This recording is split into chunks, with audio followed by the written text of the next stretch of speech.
বলছেন বান্দা এই দুনিয়ায় যা করেছো ডানে বামে, ডানে অন্ধকার গভীর রাত্রি শক্তির বাহাদুরি দিয়া, দলের বাহাদুরি দিয়া, গায়ের শক্তির বাহাদুরি দিয়া যা করেছো, দুর্বলের গায়ে থাপ্পড় দিয়েছো বান্দা। এই দুনিয়ায় বিচার হয় না। একটা মামলা দেখবেন মানুষ জানছে বুঝছে, মামলার কোনো সমাধান হয় না। যার টাকা যার ক্ষমতা তার মামলা তার পক্ষে চলে যায়। আল্লাহ বলে বান্দারে খবরদার শুনে রাখ, দুনিয়ায় যা করেছো একটা মামলা দায়ের কিন্তু রব্বুল আলামিনের দরবারে হয়ে যাচ্ছে।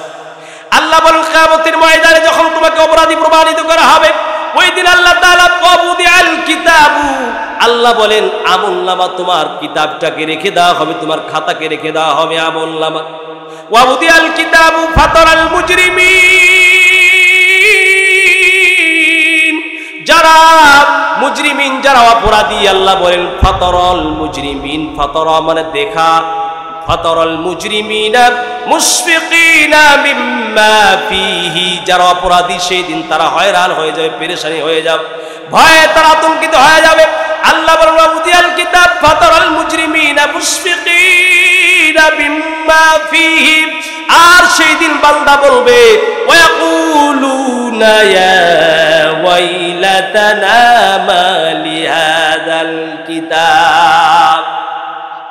1 টাকা আপনি ওই যে গ্রামের বাজারে বেগুন কিনতে গিয়ে 10 টাকা দিয়েছেন, 5 টাকা পরে দেওয়ার কথা বলে আপনি দেন নাই, চলে এসেছেন। আপনি ভাববেন যে এই যে একটা সামান্য বিষয়, এটাকে আল্লাহ রেকর্ড করবে। আল্লাহ বলছেন না রে বান্দারা, মনে রাখবি দুনিয়ার কোনো বিচার হয় নাই।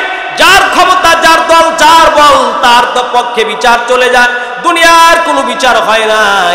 কিন্তু মনে রাখবি রব্বুল আলামিনের দরবারে কিয়ামতের মাঠে ইয়াউমাল কিসতি, কিয়ামতের ময়দানে আল্লাহ মিজানের দাঁড়িপাল্লা একটা স্থাপন করবেন, সেই দিন সব বিচার হয়ে যাবে। কে ক্ষমতার জোরে অবৈধভাবে অন্যায়ভাবে কে কার গলায় ধাক্কা দিয়েছে, ওই 5 টাকার বেগুন কিনতে গিয়ে দাও নাই, কে কার ছোট ভাইয়ের জমি আত্মসাৎ করেছে, ছোট ভাইয়ের জমি আত্মসাৎ করে আবার হজ করে আসছে, মুখে লম্বা দাড়ি বড় জামা গায়ে দিয়ে।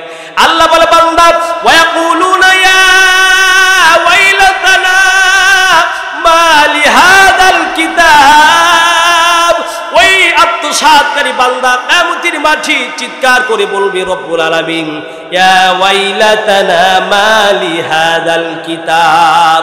আমি যদি অন্যায় করে থাকি, ওই যে আত্মসাৎ করে থাকি, আমি বলবো রব্বুল আলামিন মা লিহাদাল কিতাব, আল্লাহ এটা কেমন কিতাব কেমন খাতা, লা ইউগাদিরু সাগীরাতান ওয়ালা কাবীরাতান ইল্লা আহসাহা, আল্লাহ কিছু তো বাদ পড়ে নাই। আল্লাহ পাক বলবেন বান্দারে দুনিয়ায় কোনো বিচার হয় নাই, কিন্তু রব্বুল আলামিন আমি এমন আল্লাহ, এমন ভাবে বিচার আজকে আমি আল্লাহ করে দেব, শোনো লা ইউগাদিরু সাগীরাতান ওয়ালা কাবীরাতান ইল্লা আহসাহা।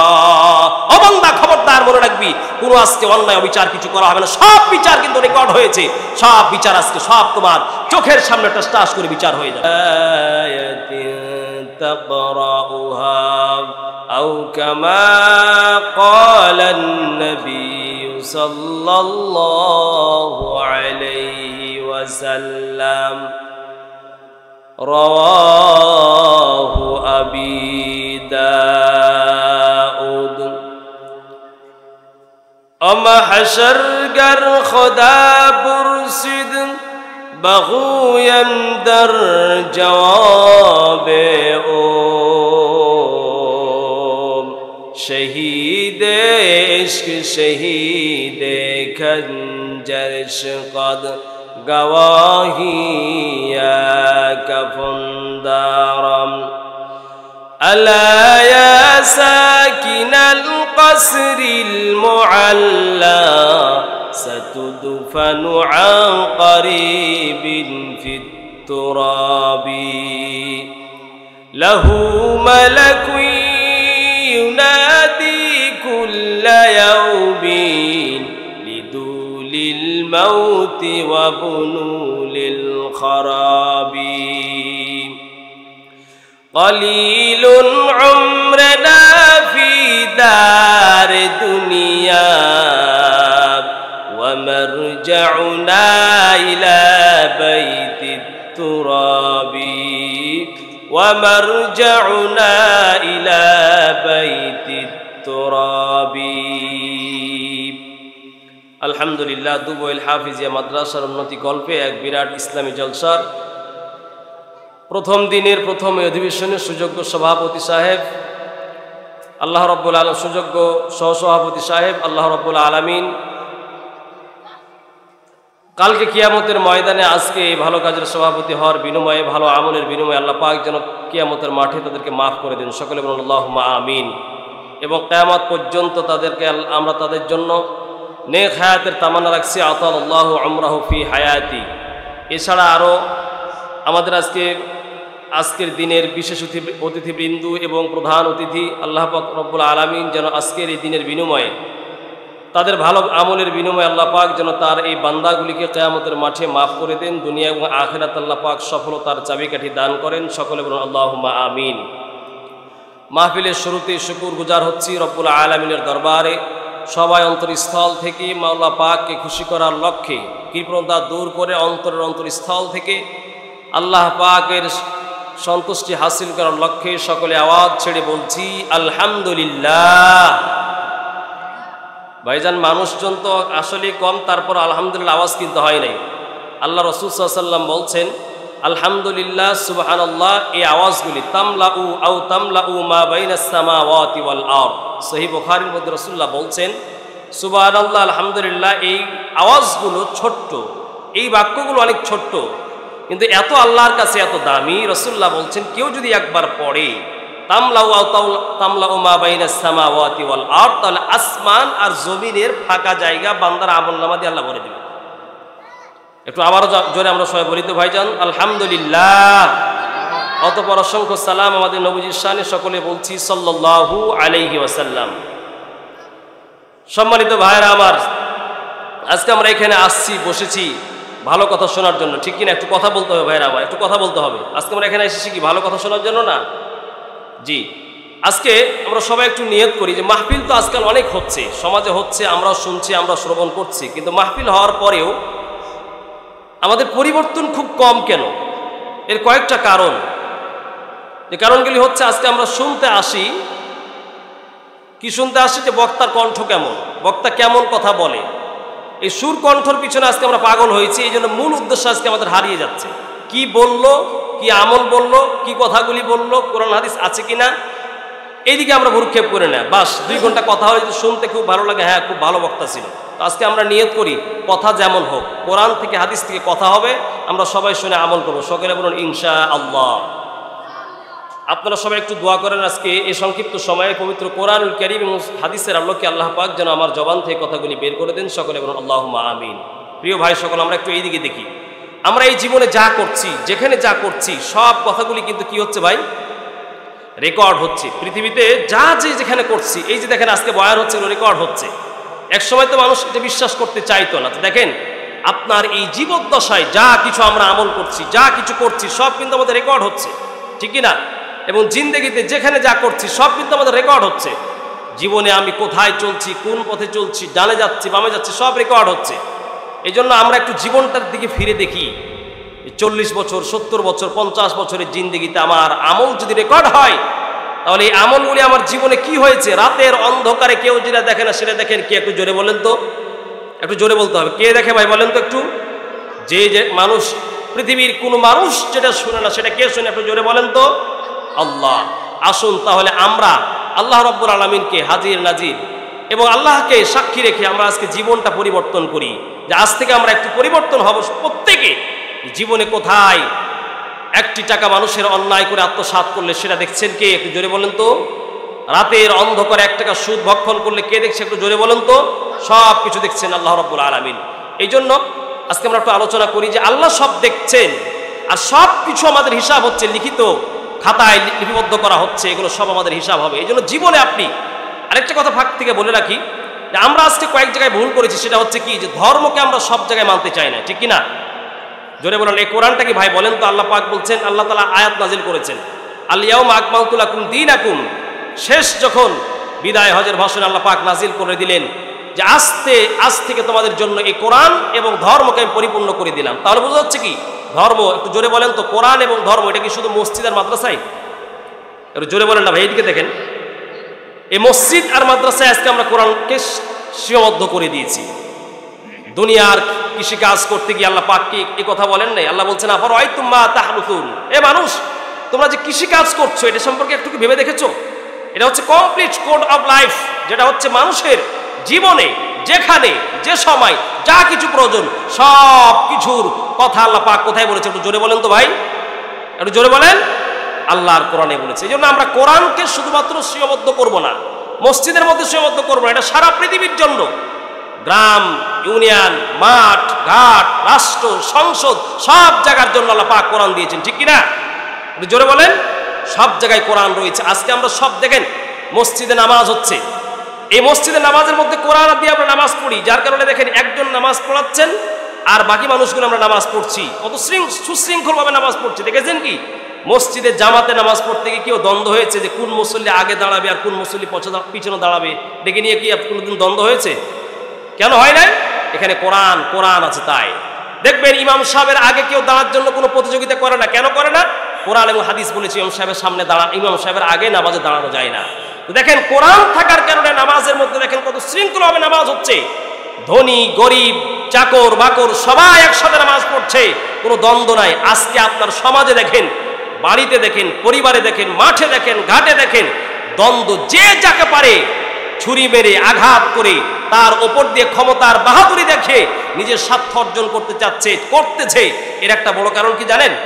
কোরআনটা আজকে আমাদের সমাজে নাই তাই, আপনার জীবনে নাই তাই, আমার পরিবারে নাই তাই। যদি আমার পরিবারে থাকতো, দুই ভাইয়ের সম্পদ নিয়ে দ্বন্দ্ব হতো না। আল্লাহ বলে দিয়েছেন ভাই এবং বোনের সম্পদ নিয়ে দ্বন্দ্ব হতো না, বাপ আর ছেলেতে দ্বন্দ্ব হতো না, আপন চাচাতো ভাই মারামারি ফাটাফাটি হতো না। কিন্তু আজকে আমাদের কোরআন সব জায়গায় নেই। আমরা একটু প্রতিজ্ঞাবদ্ধ হই যে ইনশাআল্লাহ কোরআন আল্লাহ সব জায়গায় দিয়েছে, সব জায়গায় আমরা কোরআন শরীফ এবং কোরআনুল কারীমকে আমরা বাস্তবায়ন করব, ঠিক কিনা ভাইজান? জোরে বলেন। আল্লাহ পাক আমাদের সকলকে তৌফিক দান করেন। এই জন্য কোরআন কিন্তু সব জায়গায়, এটা ভালো করে মনে রাখবেন, সব জায়গায় কোরআন। আপনি বলবেন যে এখানে কেন এই আলোচনা, ওখানে কেন আলোচনা? না না না না না, আল্লাহ পাক এই যে বিশেষ করে আমাদের এক সমাজের মধ্যে একটা ভুল ধারণা কি, আপনি মাহফিলে রাজনীতির আলোচনা করেন। আরে ভাই, একটু ভুল ধারণাগুলো আমরা দূর করি। রাজনীতি মানে কি? রাজার নীতি, কিভাবে আপনি চলবেন, কিভাবে একটা রাষ্ট্র চলবে, কিভাবে একটা ইউনিয়ন চলবে। তো আল্লাহ তো সব বলেছেন, আল্লাহ সব কিছু বলে দিয়েছেন কোরআনে। দুনিয়ার কোথাও কিছু বাদ নেই যেখানে আল্লাহ পাক কোরআনে বলে নাই, সব বলেছে। কিন্তু আজকে আমরা পড়তে জানি না, গ্রহণ করে না, নিতে চাই না। এই জন্য আমরা সবাই ভাই কোরআনকে সব সময় আগে রাখবো, সামনে রাখবো। কোথায় কোরআন নেই, সব জায়গায় আল্লাহ কোরআন দিয়েছে। এই কোরআনটাকে আপনি সব জায়গায় বাস্তবায়ন করেন। আল্লাহ পাক আমাদের সকলকে বুঝার তৌফিক দান করেন। তো দেখেন আপনি জীবনে যেখানে যা করছেন সব কিন্তু আপনার রেকর্ড হচ্ছে। কালকে কিয়ামতের মাঠে আল্লাহ পাক বলছেন 6 প্রকারে আল্লাহ পাক কিয়ামতের মাঠে আপনার জীবনে সব ভালো আমল খারাপকে আল্লাহ পাক প্রমাণিত করবেন। একটু আপনি নিজের জীবনটাকে জিজ্ঞেস করেন। আল্লাহ রাসূল বলছেন ইস্তাফতি নাফসাক, তোমার নিজের জীবনকে তুমি জিজ্ঞেস করো। তুমি বড় মুফতি, তুমি একটা কাজ করেছো, তোমার হৃদয়কে জিজ্ঞেস করো কাজটা কি ঠিক হচ্ছে। আপনি যেখানে যা করছেন ভাইজান সব কিন্তু রেকর্ড হচ্ছে। আপনার 2 ফেরেশতা কাঁধে রয়েছে, আপনার সাথে ফেরেশতা রয়েছে, সব কিন্তু রেকর্ড হচ্ছে। এই জন্য আজকে একটু আমি প্রতিজ্ঞাবদ্ধ হই না, জীবনটাকে এভাবে কাটানো যাবে না। আল্লাহ পাক রব্বুল আলামিন বলেন বান্দারে আমার, 15 নম্বর পারা সূরা বানী ইসরাঈলের 23-13 নম্বর আয়াতে আল্লাহ বলছেন ওয়া নুখরিজু লাহু ইয়াউমাল কিয়ামাতি কিতাবান ইয়ালকাহু মানশুরা। আল্লাহ পাক বলছেন বান্দা যেখানে যা করেছো, ডানে গিয়েছো বামে গিয়েছো, বান্দা ছাড় পাবি না। আল্লাহ বলেন ওয়া নুখরিজু লাহু ইয়াউমাল কিয়ামা, নুখরিজু মানে আল্লাহ বললেন আমি বের করব, দাঁড় করাই দিব, ইয়াউমাল কিয়ামাতি কিয়ামতের দিনে, কিতাবান ইয়ালকাহু মানশুরা। আল্লাহ বলে বান্দা ডান দিকে গিয়েছো বাম দিকে গিয়েছো, কোদাল দিয়ে একটু মানুষের জমি 2 ইঞ্চি আইল ছেলে দিয়েছো, সুদের টাকা খেয়েছো, ঘুষের টাকা খেয়েছো, দাড়ি কেটে মুখটা নষ্ট করেছো, হারাম রিলেশন করেছো, অবৈধ অনাচার করেছো। তোমার বান্দা এই দুনিয়ায় যা আমল করেছো, যেখানে যা আমল করেছো, কিতাবান ইয়ালকাহু মানশুরা। সূরা বানী ইসরাঈল 15 নম্বর পারা 13 নম্বর আয়াতে আল্লাহ বলেন তোমার জিন্দেগিতে তুমি যা করেছো এইভাবে আল্লাহ কোরআনুল কারীমের মতো পৃষ্ঠা খুলে তোমার খাতাগুলিকে খুলে আমি আল্লাহ দেখায়া দিব। এরপর তোমার আমলনামা সামনে দাঁড়ায়া যাবে। আপনি যেই দিন মানুষের ক্ষমতার অপব্যবহার করে মানুষের গালে একটা থাপ্পড় দিয়েছেন, অবৈধ অবস্থায় মানুষকে আপনি আঘাত করেছেন, সেই দিন আল্লাহ বলেন কিতাবান ইয়ালকাহু মানসুরা, সব তোমার সামনে ওপেন। একটা কিতাবকে আল্লাহ পাক খুলে দাঁড় করিয়ে দিবেন, একটা খাতা। এরপর আপনার খাতা আপনি পড়তে জানেন বা না জানেন, যে অপরাধ করেছেন আপনি যখন যাইবেন দেখবেন, আপনি যখন লাইনে দাঁড়িয়েছেন খিচুড়ির, আপনার খাতায় নাম লেখা, সব কিছু ওপেন করা আছে। আপনি দুনিয়ায় পড়তে পারেন না, পড়তে পারেন আর না পড়েন, কিয়ামতের মাঠে কিন্তু আল্লাহ পাক মূর্খ হলে আপনাকে পড়ার ক্ষমতা দিবেন।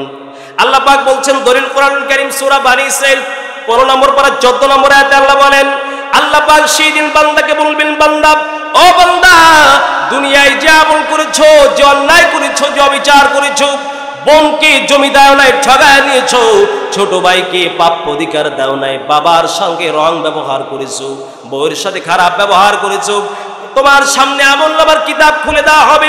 আল্লাহ বলবেন ইকরা কিতাবাকা কাফা বিনাফসিকাল ইয়াওমা আলাইকা হাসিবা।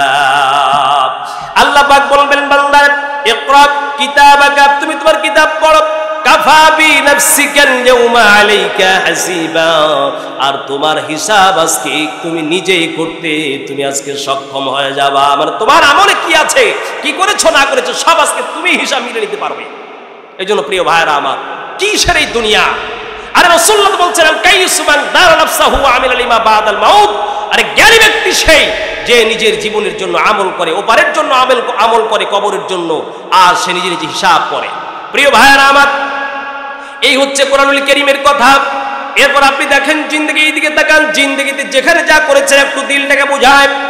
এত বড় হায়াত, কোন হায়াত কোথায় গেল, কোন দিকে হায়াতের এই বাঠা চলে গেল, আপনি চিন্তা করে দেখেন। এক পাতিলে ভাত রান্না হচ্ছে, যারা এখানে আছেন কেউ আপনার ছেলের ভাত ওই পাতিলের খেয়ে তার চুলগুলো কালো হচ্ছে, আপনার চুল কেন সাদা হচ্ছে? বয়সটা কোথায় গেল? বাহাদুরি নিজের হাতে নেই। যখন আপনার যুবক বয়স ছিল, সুঠাম দেওয়ার অধিকারে, আপনার দাঁতগুলি মজবুত ছিল, হাতগুলি মজবুত ছিল। এখন আপনি টাকা দেখেন, এক পাতিলের ভাত খেয়ে ছেলের চুল হয় কালো, বাবার চুল হয় সাদা। এই দুনিয়ার যুবকেরা, এ পদ্মার আলের মা, এ সামনের মুসল্লি ভাইরা, বুঝতে হবে দুনিয়ার ক্ষমতার বাহাদুরি কিন্তু আপনার আমার হাতে নাই। যে একজনের হাতে, তার নাম কি? জোরে চিল্লা বলেন তো। ইলাহি আবদুকাল আসি আতাকা মুকিররাম বিযুনুব কদ দাআকা।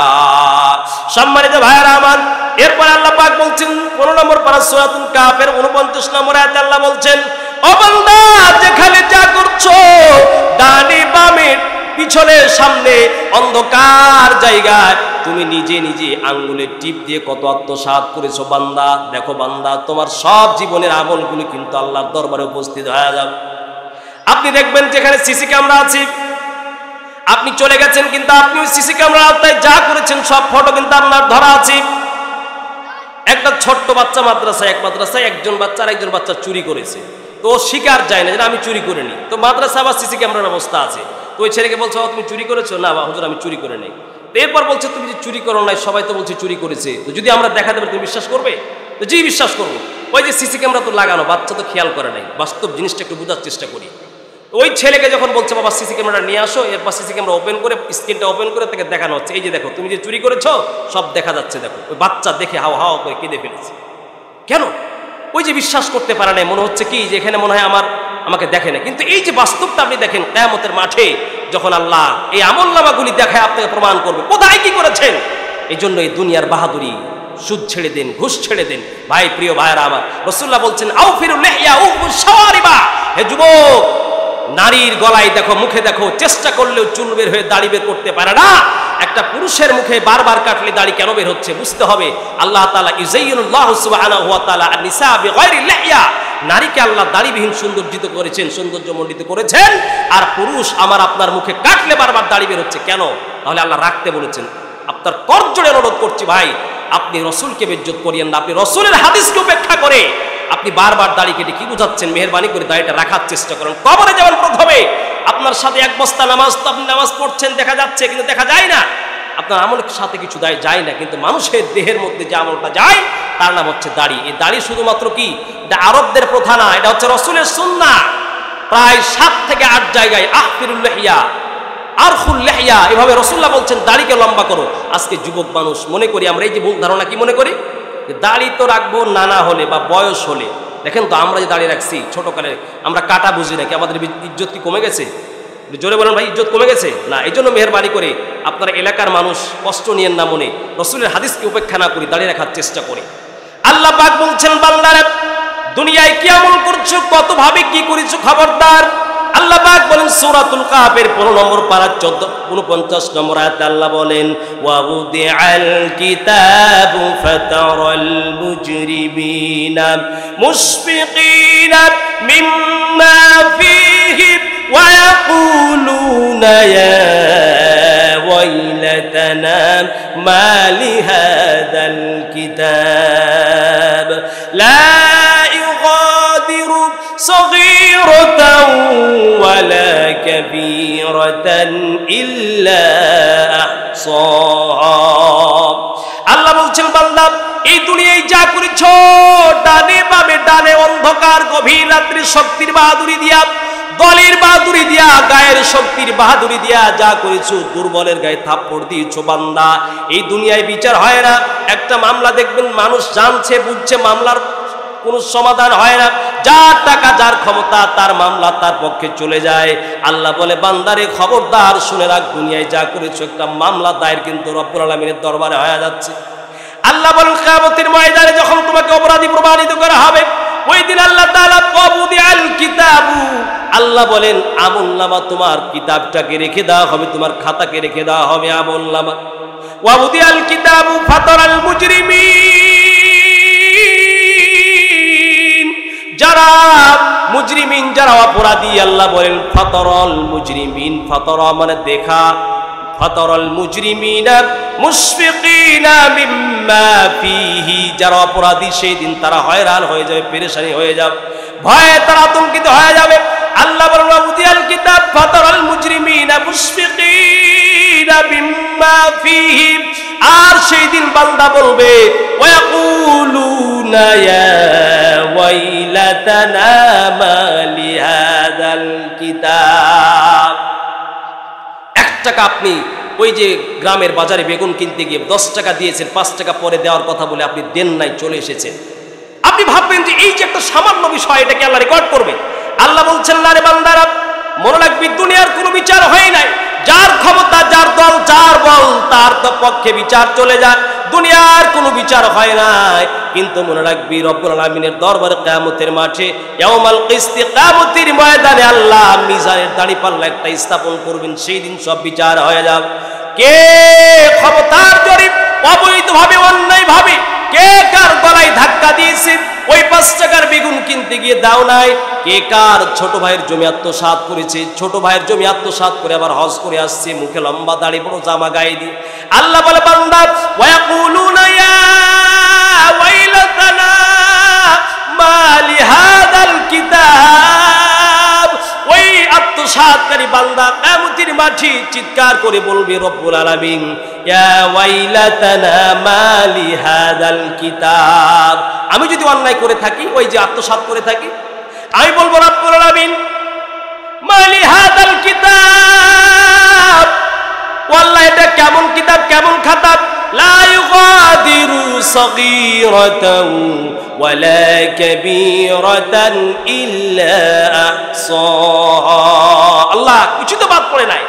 আল্লাহ পাক বলবেন বান্দারে দুনিয়ায় কোনো বিচার হয় নাই, কিন্তু রব্বুল আলামিন আমি এমন আল্লাহ, এমন ভাবে বিচার আজকে আমি আল্লাহ করে দিব, শোনো লা ইউগাদিরু সগীরাতাও ওয়ালা কাবীরাতান ইল্লা আহসাহা। ও বান্দা খবরদার মনে রাখবি, কোনো আজকে অন্যায় অবিচার কিছু করা হবে না, সব বিচার কিন্তু রেকর্ড হয়েছে, সব বিচার আজকে সব তোমার চোখের সামনে টাস করে বিচার হয়ে যাবে। এজন্য প্রিয় ভাইরা আমার, একটু আমরা বোঝার চেষ্টা করি, সবাই দিল থেকে বোঝার চেষ্টা করি, কি একটা জিন্দেগি। এই তো 2-4 বছরের জিন্দেগি, 3 টুকরা সাদা কাপড় নিয়ে আমি চলে যাব, অথচ আজকে পর্যন্ত নামাজটা পড়তে পারলাম না। কি মুসলমান আমরা হতে পারলাম, কি মুসলমান হলাম?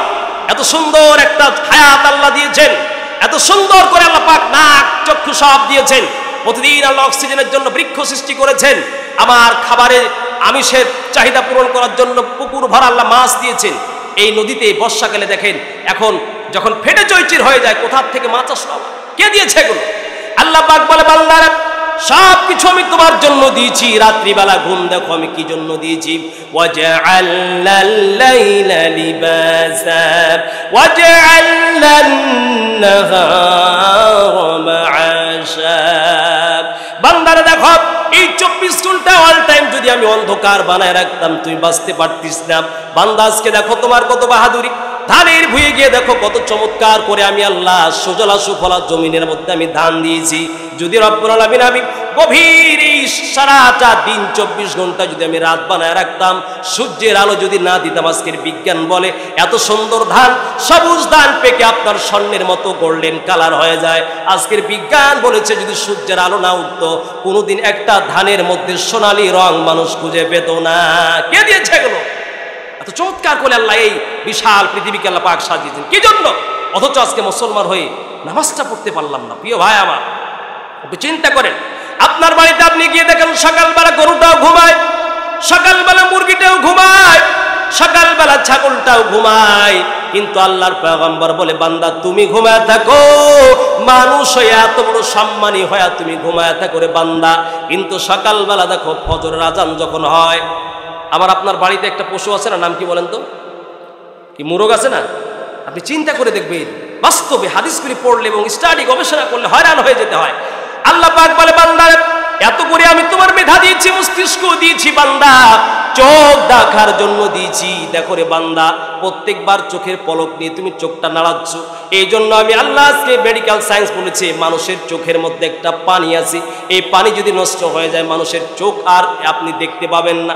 আজকের মেডিকেল সায়েন্স বলে 1 মিনিট দেখার জন্য চোখের মধ্যে যে একটা তরল পদার্থ আল্লাহ দিয়েছে, যদি আল্লাহ এটা শুকায় দেয় 1 ঘন্টা দেখার জন্য 2 লক্ষ টাকা দিয়ে আপনাকে পানি মেডিকেল থেকে কিনতে হবে। একটু সুবহানাল্লাহ বলবেন না? এই 2 মিনিট, তাহলে আপনি চিন্তা করেন এত সুন্দর চোখ দিয়েছে কি জন্য? বেগানা নারী দেখার জন্য।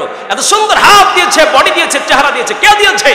আল্লাহর পয়গম্বর বলে বান্দা ফজরের আযান তুমি তো বুঝো না, ফজরের আযান যখন হয় দেখো বান্দা তুমি ঘুমায় থাকো, তোমার ঘুমটা ভাঙার জন্য আমি রব্বুল আলামিন একটা আওয়াজ দেই বান্দারে, আসসালাতু খায়রুম মিনাল নাওম। ও বান্দা তুমি ঘুমায় থাকো, চোখের মধ্যে ঘুম লাগছে, তুমি পড়ে থাকো রে বান্দা, খবরদার মনে রাখবি ফজরের আজান হলে তুমি জাগতে পারো না, কিন্তু মুরগির দিকে তাকায় দেখো, মুরগি ফজরের আজান হলে সুবহ সাদিকের পূর্ব কিছুক্ষণ পূর্বে মুরগিটা উঠে আর ঘুমায় থাকে না, ওই মুরগিকে দেখো ডাক দিয়া চিৎকার করে মুরগি, কিন্তু অন্য কোনো চিৎকার উদ্দেশ্যে চিৎকার দেয় না, ওই মুরগি কিন্তু তোমাকে উঠায় নামাজ পড়ার জন্য মুরগি মুয়াজ্জিনের মতো আজান দিতে থাকে। জোরে বলেন সুবহানাল্লাহ। আর পয়গম্বর বলেন লা তাসুবুদ্দিকা ফাইন্নাহু ইউকিদুকা লিস-সালাহ।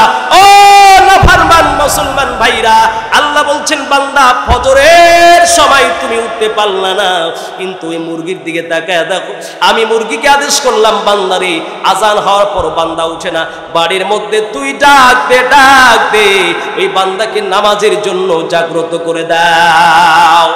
আজ থেকে ফজর ভাই মেহরবানি করে ফজরের সময় আজকে ঘুমানোর চেষ্টা করবে না, কারণ আজকের মেডিকেল সায়েন্স বলছে, আল্লাহ রাসূল বলছেন আল্লাহুম্মা বারিক লি ফি উম্মতি বুকুরিহা, হে আল্লাহ আমার উম্মতকে তুমি সকালবেলা বরকত দাও। একটু বলুন তো, যারা আমরা কৃষি কাজ করে আগের দাদাদের মুখ থেকে শুনেছি সকালবেলা তারা ফজর আজানের আগে লাঙ্গল নিয়ে জমিতে যেত, ঠিক কি না? জোরে বলেন। তাদেরকে জিজ্ঞেস করবেন এখনো যারা যায়, সূর্য ওঠার আগে যে পরিমাণ কাজে বরকত হয়, সূর্য উঠে গেলে আর সে পরিমাণ বরকত হয় না। আল্লাহর নবী ১৫০০ বছর আগে এই দোয়া করেছেন, আল্লাহুম্মা বারিক লি ফি উম্মতি বুকুরিহা। যেই বাড়িতে প্রতিনিয়ত মানুষ ঘুম ছাড়া ফজরের নামাজ না পড়ে বাড়িতে সবাই প্রতিযোগিতা করে ঘুমাবে, ওই বাড়িতে চিরজীবন রিজিকের অভাব হবে, ওই বাড়িতে কোনোদিন বরকত হবে না। এটা মনে রাখবেন। আপনি বলবেন যে হুজুর বাবা আপনি কি বলেন, আমরা তো দেখি যে নামাজ পড়ে না সে বেশি টাকার মালিক হয়, সে বেশি জমির মালিক। আরে ভাই রিজিক এটার নাম না, রিজিক কোনটার নাম দেখবেন? লক্ষ টাকার গাড়ি আছে, বাড়ি আছে, সব কিছু আছে, কিন্তু একটা তেলাক্ত খাবার খেতে পারে না, আছে না নাই? দেখবেন যে শুধুমাত্র কাঠুয়া দাড়ি খায়, আছে না এমন? রিজিক হচ্ছে এটার নাম। লক্ষ টাকার মালিক অথচ সে হজ করতে যেতে পারে না, এই যে রিজিক তার শেষ হয়ে গেছে। বহুত টাকার মালিক কিন্তু প্রতিদিন ভালো খাবার খেতে পারে না। যেই বাড়িতে প্রতিদিন মানুষেরা ফজরের সময় ঘুমাবে, ওই বাড়িতে রিজিকের বরকত কমে যাবে, ওই বাড়িতে কোনোদিন বরকত হবে না। রাসূল সাল্লাল্লাহু আলাইহি ওয়াসাল্লাম বলছেন আল্লাহর পয়গম্বর বলেন, শোনো, আজকের মেডিকেল সায়েন্স বলছেন, in the morning to tell us to rise, and he who rise late will never be wise, early to bed and early to rise. ও বান্দা, মনে রাখবি, যারা ফজরের সময় ঘুমাবে তারা কোনোদিন জ্ঞানী হতে পারে না। যারা ফজরের সময় আযান হওয়ার পরে যে বান্দা ঘুমাবে, মনে রাখবি ওই বান্দা জীবনে কোনোদিন শারীরিকভাবে সুস্থতার অধিকারী হতে পারবে না। আপনি ফজরের সময় ঘুমাবেন, আল্লাহ রাসূলের সুন্নাহ হচ্ছে তাড়াতাড়ি ঘুমিয়ে যাবেন। আল্লাহর নবী এশারের নামাজের আগে ঘুমানোকে পছন্দ করতেন, আর এশারের নামাজের পরে আবার বকবক করে আওয়াজ করে, স্টলে গিয়ে আওয়াজ করে, চা খেতে যায়, তারপর রাত 10টা পর্যন্ত। এই যে এশারের আজানের পরে আপনি অবৈধ অবস্থায় অন্যায়ভাবে ঘুরতেছেন, এটা আপনার জন্য জায়েজ নয় কোনো মতে। কারণ আপনি সারাদিন কাজ করবেন, কর্ম করবেন, আপনি এবার ঘুমিয়ে যাবেন। এই ঘুমানোর পরে একটা লাইট আছে না, লাইট চার্জ শেষ হয়ে চার্জ দিতে হয়। আপনার শারীরিকভাবে চার্জ করার জন্য আল্লাহ রাব্বুল আলামিন আপনার জন্য ঘুম দিয়েছেন। ঘুম, আজকের বিজ্ঞান বলেছি, মানুষ সারাদিন অক্লান্ত পরিশ্রম করে বান্দা যখন রাত্রেবেলা ঘুমিয়ে যাবে, আল্লাহ বলেন ওই ঘুমানোর মধ্যে যখন তুমি রাত্রেবেলা ঘুমিয়ে যাবে, অক্সিটিসেন নামে একটা পদার্থ আছে। বান্দারে হাজার ক্লান্ত, হাজার পরিশ্রম করে তুমি ঘুমিয়ে যাবা, রাত্রেবেলা ঘুমাবা, সকালবেলা সুবহি সাদিকের আগে, আজানের আগে উঠে যাবা, তোমার সুস্থতার গ্যারান্টি আমি রব্বুল আলামিন নির্ধারণ করে দিলাম। এই জন্য রাত্রেবেলা ঘোরাফেরা খুব কম করবেন, তাড়াতাড়ি ঘুমিয়ে যাবেন, তাড়াতাড়ি উঠবেন। এটাই হচ্ছে রাসূল সাল্লাল্লাহু আলাইহি ওয়াসাল্লামের সুন্নাহ। বলছিলাম, আল্লাহ পাক বলেন, নিজেকে কোনোদিন অহংকারের মধ্যে নিয়ে আসবেন না। টাকার বাহাদুরি, দল ক্ষমতায় চলে গেলে বাহাদুরি করার কিছু নেই। দেখবেন 17 বছর কত মানুষকে জ্বালিয়েছে কারা, এরপর দেখবেন অস্তিত্ব কিন্তু নাই। ফেরাউনের মতো মানুষটা দেখেন কতদিন মানুষকে নির্যাতন করেছে। কারুনের মতো আপনি দেখবেন যখন আপনার ক্ষমতা বেশি হয়ে যাবে, তখন যদি আপনি অহংকার করেন, দেখবেন ফেরাউনের জীবনী পড়ে আপনি যদি বহুত টাকার মালিক হয়ে যান, এরপর লক্ষ টাকার মালিক হয়ে গেলে দেখবেন আপনি কারুনের দিকে তাকাবেন। কারুন, আল্লাহ বলছেন, ইন্না কারুনা কানা ফিল আরদি, আল্লাহ বলেন কারুনকে আমি এত সম্পদ দিয়েছিলাম, কারুনের ঘরের গোডাউন, ঘরের চাবিগুলি বহন করার জন্য উলি উসবাতিন উলি কুওয়া, এক একটা চাবি, ঘরের চাবিগুলি বহন করার জন্য সুঠাম দেহের একদল যুবক লেগে যেত। চিন্তা করছেন, বুঝলেন না কথাটা? মনে দেখেন, এই দোকান ঘর আছে না, তো একটা দোকান ঘরে কি একটা চাবি, তাই না? জোরে বলেন না। তো এই একটা দোকান ঘরে একটা চাবি, একটা চাবির ওজন কতটুকু? মানে সামান্য একটু, তাই না? তো আল্লাহ বলছেন যে আমি কারুনকে এত সম্পদ দিয়েছিলাম, ওই সম্পদের ঘরের গোডাউন, ঘরের চাবিগুলি বহন করার জন্য এক এক দল যুবক হলেও ওই চাবিগুলি বহন করে শেষ করতে পারত না। তাহলে কত গোডাউন ঘর ছিল, কত সম্পদ ছিল। আল্লাহ বলেন কারুন যখন উদ্ধত্ত প্রদর্শন করলো, বিচার করলো, মানুষকে মানুষ মনে করলো না, সম্পদের বাহাদুরি দেখালো, আমি আল্লাহ কারুনের সম্পদ সহ মাটির নিচে আমি কারুনকে ঢোকায় দিলাম। সহিহ বুখারী রাসূলুল্লাহ বলছেন, ইয়াতাজালজালু ফিল আরদি, আরে কিয়ামত পর্যন্ত কারুন মাটির নিচে ঢুকতেছে। এজন্য ক্ষমতার বাহাদুরি, সম্পদের বাহাদুরি, দেহের শক্তির বাহাদুরি, বংশের বাহাদুরি করবেন না। কারণ আমার আপনার চাইতে ক্ষমতা, প্রতিপত্তি, বাহাদুরি, দাপটশালী বাদশাগুলো ছিল, তারা আজ দুনিয়ায় নেই, তারা আজ মাটির নিচে চলে গেছে।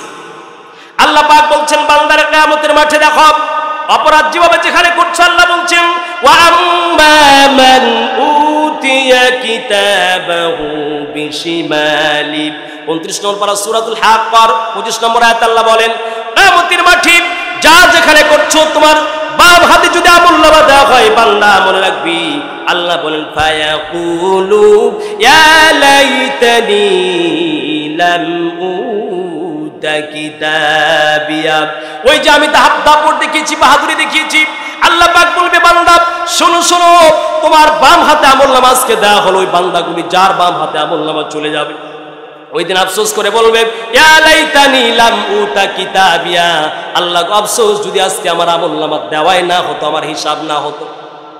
এটা কি বাবার বাড়ি, এটা কি মামার বাড়ির লাড্ডু? যা করেছে সব হিসাব তোমার সেই দিন কিয়ামতের মাঠে হয়ে যাবে। মনে রাখবেন, দাপট অহংকারী বান্দা দুনিয়াতে লাঞ্ছিত হবে একবার, আর কিয়ামতের মাঠে লাঞ্ছিত হবে আরো 2 বার। এজন্য অহংকার আজ থেকে সব ভুলে যান। কিসের অহংকার ভাইজান? ফেরাউনের মতো লাশটা, মানুষটা দেখেন, যদি আপনার বিশ্বাস না হয় একটু যাবেন, কোরআনগুলো স্টাডি করবেন। আরে ফেরাউন এমন ঘৃণিত পৃথিবীর মধ্যে হয়েছে খোদা দাবি করা, এত বড় খোদা দাবি করলে দাপটশালী মানুষ ফেরাউন কত লম্বা সময় পর্যন্ত আনা রাব্বুকুমুল আ'লা খোদা দাবি করছে, মানে কি সবকিছু আমি সে ভুলেই গিয়েছে। আর আল্লাহ বলছেন, যারা স্বৈরাচার, যারা ফ্যাসিস্ট, এদের চরিত্র কি জানো? যখন দীর্ঘদিন ক্ষমতা আর সম্পদ পায়, তখন এদের উপরে কেউ যা আছে এটা অটোমেটিক ভুলে যায়, ঠিক কি না? আল্লাহ পাক বলছেন বান্দার সঙ্গে সব হিসাব হয়ে যাবে। এরপর আল্লাহ বলেন বান্দা কিয়ামতের মাঠে বলবে ওয়ালাম আদরি মা হিসাবিয়া। সেই দিন চোখের পানি ফেলে বান্দা চিৎকার করে বলবে ওয়ালাম আদরি মা হিসাবিয়া, আল্লাহ আজকে যদি আমার হিসাবগুলো না হতো। সেই দিন বান্দা বলবে ইয়া লাইতানি, আর সেই দিন বান্দা আফসোস করে বলবে কানাতিল কাযিয়া। সেই দিন বান্দা বলবে আমি তো ম্যাজিস্ট্রেট ছিলাম, বিচারক ছিলাম, আমি তো সেই দিন বড় বাহাদুর ছিলাম, আমার বাহাদুরি কোথায় চলে গেল? এমপিত্ব ছিল, মন্ত্রিত্ব ছিল, রাষ্ট্রপ্রধান আমি ছিলাম, সচিব ছিলাম, আমি পুলিশের ইন্সপেক্টর ছিলাম, আমার কোথায় আজকে ক্ষমতার বাহাদুরি চলে গেল? আল্লাহ পাক বলবেন সেই দিন বান্দা বলবে মা আগুনা আন্নি মালিয়া। সেই দিন বাদশা আফসোস করে বান্দা বলবে মা আগুনা আন্নি মালিয়া, ও মালিক আজকে আমার সম্পদগুলি কই গেল? মা আগুনা আন্নি মালিয়া, এত টাকার বাহাদুর আমি কোথায়, আজকে আমার সব চলে গেল। সেই দিন বান্দা আরো বলবে হালাকা আন্নি সুলতানিয়া। ওই দিন বান্দা বলবে আল্লাহ গো আমি যে সুলতান ছিলাম, আমি রাষ্ট্রপ্রধান ছিলাম, কোথায় গেল? আল্লাহ পাক ডাক দিয়ে বলবে বান্দা লিমানিল মুলকুল ইয়াউম, ও বান্দা দুনিয়ায় বাদশা ছিল, রাজা ছিলাম, বড় ক্ষমতার অধিকারী ছিল, বলো তো বান্দা আজকে মুলকিয়াত কার, বাদশাহী কার, মালিক প্রতিপত্তির অধিকারী আজকে কে? কেউ কোনো কথা বলবে না, সবাই চিৎকার আল্লাহর। ওই যে দাপটশালী অহংকারী আওয়াজের ঠেলায় কেউ কোনো কথা বলবে না।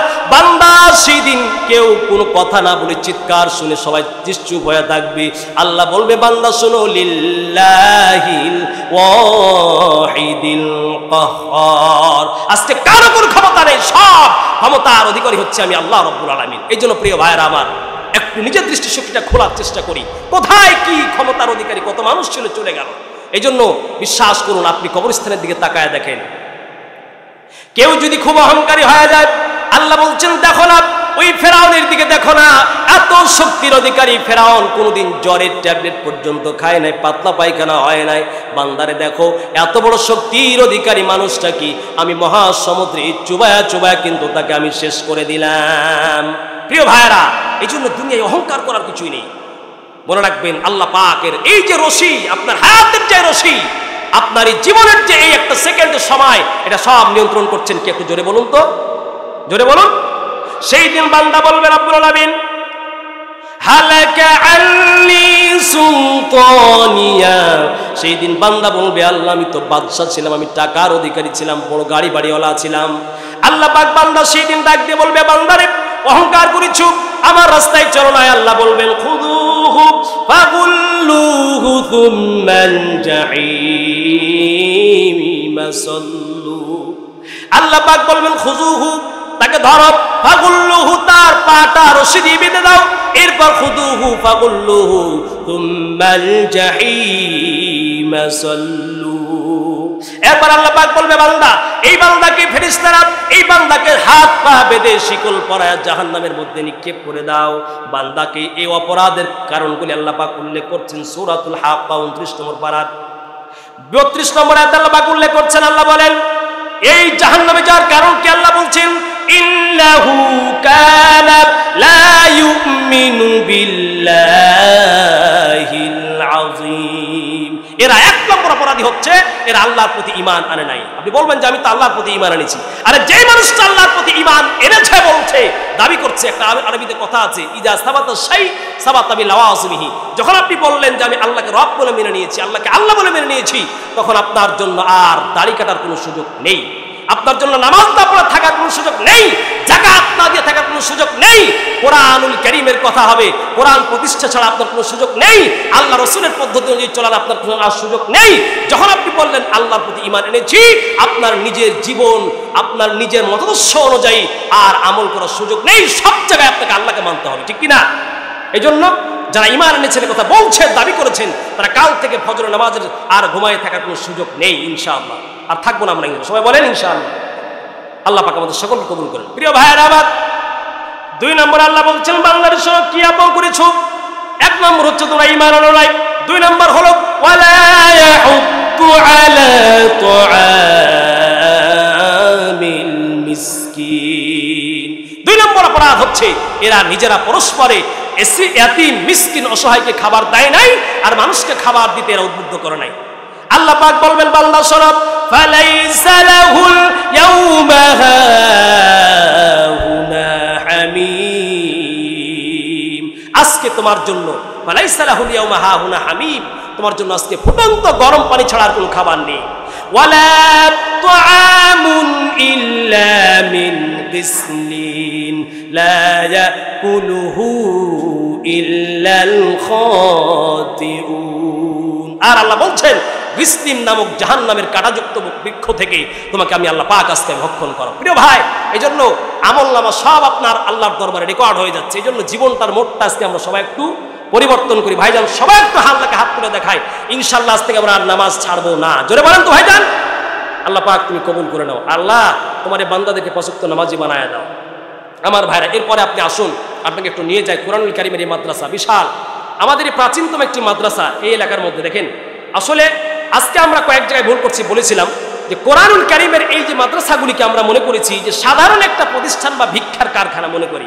অনেকে আছে না ভাই, মনে রাখবেন যারে এই দুশ্চরিত্রমূলক কথাবার্তা বলে, মনে রাখবেন এর সাথে ওই আবু জেহেলের রক্তর সম্পর্ক আছে। বুঝলেন কথা? কারণ এই যে মাদ্রাসাগুলি আপনি দেখুন, ভাববেন যে কালেকশন করে চাউল উঠায়, এই উঠায়, সে উঠায়। আপনাকে আমি একটা প্রশ্ন করি, বাংলাদেশে কোন সেক্টরটা চাঁদা ছাড়া, অন্যের থেকে নেওয়া ছাড়া চলতে পারে? আপনি বলুন তো, জোরে বলুন। বাংলাদেশের সরকার, আপনি একটা টুপি কিনছেন, 5 টাকা কিনলে 1 টাকা ভ্যাট নাই, নিয়ে যায় না? আপনার বাড়ি থেকে ট্যাক্স নিয়ে যায়, বিদ্যুতের খাত থেকে যত টাকা হয় তার একটা 5% সরকারি ঘরে জমা হয়। তবে পার্থক্য হচ্ছে মাদ্রাসায় আপনারা আনন্দ চিত্তে দান করেন স্বেচ্ছায়, আর সরকারি খাতে আপনারা স্বেচ্ছায় দেন না, বাধ্য হয়ে দেন, ঠিক কিনা? জোরে বলেন। আর ওই যে আপনার রক্ত ঘামানোর টাকা দিয়ে প্রাইমারি স্কুলের টিচারের বেতন দেওয়া হচ্ছে, ডক্টরের বেতন দেওয়া হচ্ছে, সব কিছু চলছে। এই জন্য মনে করবেন না যে মাদ্রাসাগুলি ভিক্ষা নেয়। আরে মাদ্রাসায় আপনারা স্বেচ্ছায় দেন, আনন্দে দেন, আর সরকারি খাতে আমি আপনি জোর হয়ে দেয়, বাধ্য হয়ে দেয়, ঠিক কিনা? আপনি যে টুপি, এই একটা পোশাক কিনেছেন, আপনি জানেন কয় টাকা সরকারি খাতে যায়? আপনি 1 কেজি রমজান মাসে খেজুর কিনেন, খেজুর যেটা ভালো মানের খেজুর, আপনি 500 টাকাতে কিনেন, এই খেজুরটা বাংলাদেশে এসে 300 টাকা কেজি পড়ে, 200 টাকা সরকারের ঘরে ভ্যাট চলে যায়। এই জন্য মনে রাখবেন সব কিছু কিন্তু একে অপরের থেকে নিয়ে দিয়ে চলে। পার্থক্য কি? যারা মাদ্রাসায় তারা স্বেচ্ছায় দেয়, আর সরকারি খাতে আপনার জোরপূর্বক আপনারা মানুষ নিয়ে যায়। এই জন্য মনে রাখবেন মাদ্রাসাগুলি ভিক্ষা কারখানা নয়। এই মাদ্রাসা যতদিন টিকে আছে ততদিন কোরআন টিকে থাকবে, আর কোরআন যতদিন টিকে থাকবে, রাসূল সাল্লাল্লাহু আলাইহি ওয়াসাল্লাম বলছেন লা তাকুমুস সাআতু হাত্তা ইয়াকারা ফিল আরদি আল্লাহ, আল্লাহর আওয়াজ এই দুনিয়ায় যতদিন থাকবে ততদিন আল্লাহ এই দুনিয়াকে ধ্বংস করবেন না। সুবহানাল্লাহ বলেন। এই জন্য মাদ্রাসাগুলি আমার আপনার, এটা আমার আপনার জায়গা, এটা আমার আপনার ঘর, এটা আমাদের প্রতিষ্ঠান, আমরা স্বেচ্ছায় দিই, এটা ভিক্ষাবৃত্তি না। হ্যাঁ, পার্থক্য কি? আপনার ওসরের ধান উচিত ছিল মাদ্রাসা আপনি এসে পৌঁছাই দিবেন, এটা হচ্ছে শরীয়তের মাসআলা। কারণ আপনার উপরে ওসর ফরজ বা ওয়াজিব হয়েছে, এটা বা যাকাত ফরজ হয়েছে, আপনি এসে পৌঁছে দিবেন। তো মাদ্রাসার কর্তৃপক্ষ আপনার বাড়ি থেকে নিয়ে আসছে, আপনার প্রতি আরো দয়া করছে। এই জন্য খারাপ মন্তব্য করবেন না। আপনি এখানে দিতে পারছেন, মনে রাখবেন এটা আমি আরো, এটা মনে করবেন যে আমি দিতে পারছি, আল্লাহ শুকরিয়া। কত মানুষ দেখবেন দিতে পারে না, সুযোগ হয় না, ওই যে বখিল, দিতে মন চায় কিন্তু হাতটা আগায় না। শুনুন এই মাদ্রাসার ফজিলত শুনুন। আল্লাহর পয়গম্বর বলছেন, যেখানে কোরআনুল কারীমের তেলাওয়াত করা হয়, ইজা মাসতামা কওমুম বাইতিম মিন বুয়ুতিল্লাহি ইয়াতলুনা কিতাবাল্লাহি ওয়া ইয়াতাদারাসুনা বাইনাহুম ইল্লা নাযালাত আলাইহিমুস সাকিনা। পয়গম্বর বলেন, যেখানে কোরআন পড়া হয় সেখানে আল্লাহর সাকিনা নামক রহমত ওই ঘরটার উপরে নাযিল হতে থাকে। সুবহানাল্লাহ। একটু জোরে বলেন সুবহানাল্লাহ। আল্লাহর পয়গম্বর বলে, বান্দা কোরআন পড়তে পারো নাই, কোরআন তোমার পড়ার সুযোগ হয় নাই, বান্দা মনে রাখবা, কিন্তু আল্লাহর পয়গম্বর বলেন তোমার জন্য, প্রত্যেকের জন্য কোরআন পড়া কি ফরজ। কি জোরে বলেন তো? আপনি নামাজ পড়েন না, তো নামাজ কি দিয়ে পড়েন? কবিতা দিয়ে পড়েন না কোরআন দিয়ে পড়েন? এখন যদি এখানে বলি মেজরিটি% মানুষ কোরআন পড়তে পারে না, পড়া ভুল হয়। দেখেন আপনি কোরআন পড়তে পারছেন না, রাসূলুল্লাহ বলছেন কুন আলিমান, আরে পারলে কোরআন পড়ো, আও মুতাআল্লিমান, না হলে কোরআনের ছাত্র হও, আও মুহিব্বান, না হলে কোরআনকে ভালোবাসো, আও মুত্তাবিআন, না পারলে কোরআন পড়তে পারো না। যেখানে কোরআন পড়া হয় সেই জায়গাটাকে হৃদয়ের বন্ধন থেকে ভালোবাসেন। সুবহানাল্লাহ বলেন। আল্লাহর পয়গম্বর বলে, বান্দা শোনো, এই কোরআনুল কারীম যেখানে পড়া হয় সেই জায়গাটার দাম কত বেশি। আল্লাহর পয়গম্বর বলেন, যেখানে কোরআন পড়া হয়, মুসলিম শরীফের হাদিস, আল্লাহ রাসূল বলেন সেই জায়গাটাতে আল্লাহর পক্ষ থেকে রহমতের ফেরেশতারা রহমতের ডানাগুলি ওই জায়গার উপরে বিছায় দেয়।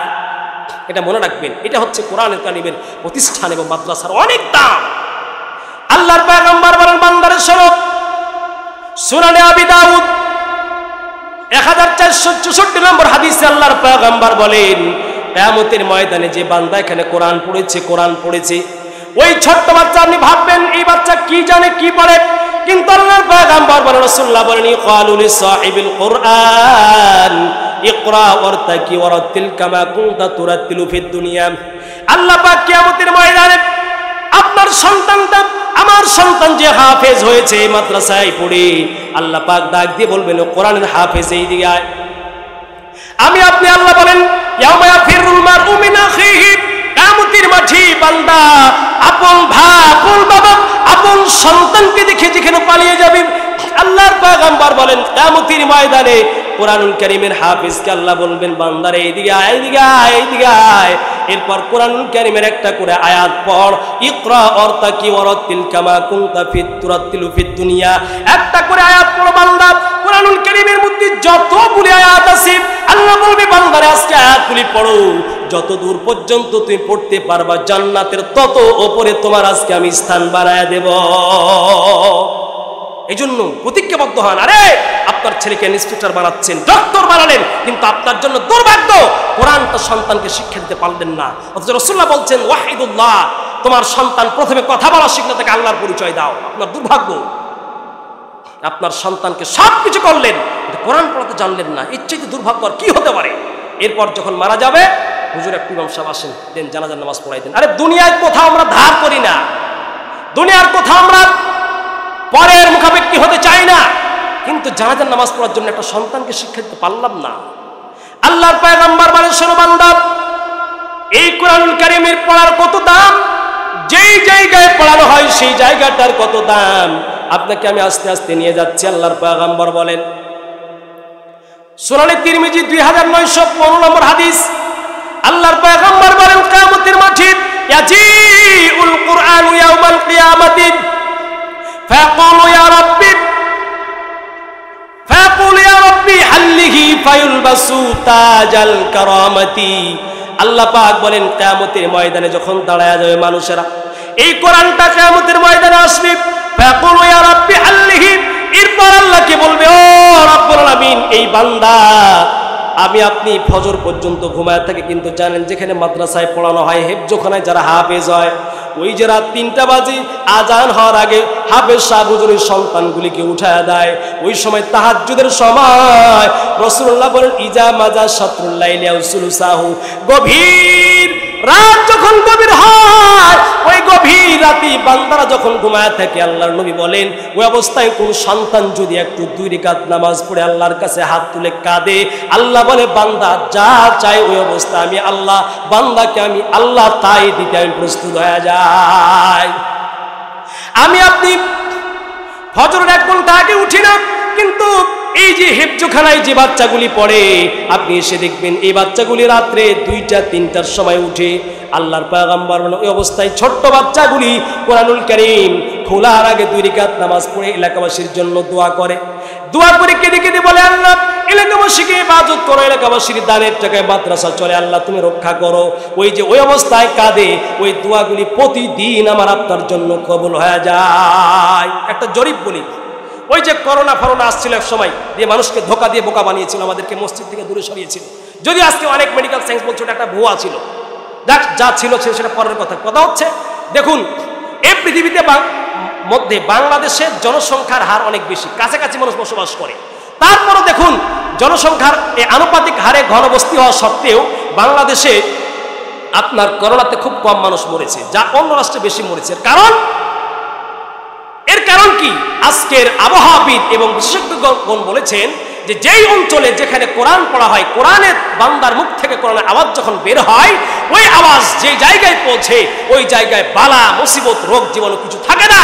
মুসলমানেরা আমার আপনার আনাচে কানাচে গ্রামগঞ্জে লক্ষ লক্ষ কোরআনুল কারীমের মাদ্রাসা আছে, হেফজখানা, ছোট নাবালেগ বাচ্চারা কোরআন পড়েছে, যার কারণে বাংলাদেশের মতো দারিদ্র রাষ্ট্রে করোনার মতো মহামারীতে খুব কম মানুষ ইন্তেকাল করেছে। ঠিক কিনা? এটা খুব বাস্তব একটা কথা। প্রিয় ভাইরা আমার, মনে রাখবেন, এই কোরআনুল কারীমের সাথে যারা সম্পৃক্ত হয় তাদের ক্ষমতা দাম এত বেড়ে যায়, একটু হযরতে উমর রাদিয়াল্লাহু তাআলা আনহুর দিকে আমি আপনাদেরকে নিয়ে যেতে চাই। শুনবেন তো না বিরক্ত হচ্ছেন আপনারা? জোরে বলেন, কি বিরক্ত হচ্ছেন কি ভাই? হযরত উমর কোরআনুল কারীমের হাফেজ, কোরআনুল কারীমের একজন সৈনিক ছিলেন হযরত উমর। হযরত উমর যখন খেলাফতের দায়িত্ব গ্রহণ করলেন তখন মদিনার হিজরি 20 সনে আজকের যে বর্তমান মিশর রয়েছে, মিশর বিজয় হলো। ওই মিশর রাষ্ট্রে সারা পৃথিবীর তখন মদিনার প্রেসিডেন্ট হচ্ছেন হযরত উমর রাদিয়াল্লাহু তাআলা আনহু, একজন জান্নাতি মানুষ। হযরত উমর রাদিয়াল্লাহু তাআলা আনহুর পক্ষ থেকে মিশরের গভর্নর হচ্ছেন হযরত আমর ইবনে আস রাদিয়াল্লাহু তাআলা আনহু। বুঝাচ্ছি কোরআন যার হৃদয়ে ঢুকেছে আর কোন পৃথিবীর মাখলুককে সে আর পাত্তা দেয় না। কোন পৃথিবীর কোন মাখলুক কোরআনুল কারীমের ওই ব্যক্তিকে সবাইকে ভয় করতে বাধ্য হয়, ঠিক কিনা? যার অন্তরের মধ্যে কোরআন আছে পৃথিবীর কোনো অপশক্তি তাকে নিঃশেষ করতে পারে না।